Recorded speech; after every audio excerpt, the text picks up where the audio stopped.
সঙ্গে সঙ্গে ঝমঝমি বৃষ্টি এলো খাতার উপর, আজীবনের লেখার উপর। বৃষ্টি এলো এই অরণ্যে, বাইরে তখন গাছের নিচে নাচছে ময়ূর আনন্দিত।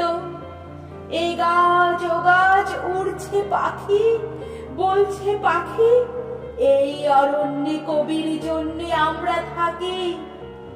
বলছে ওরা, কবির জন্যে আমরা কোথাও, আমরা কোথাও, আমরা কোথাও হার মানিনি।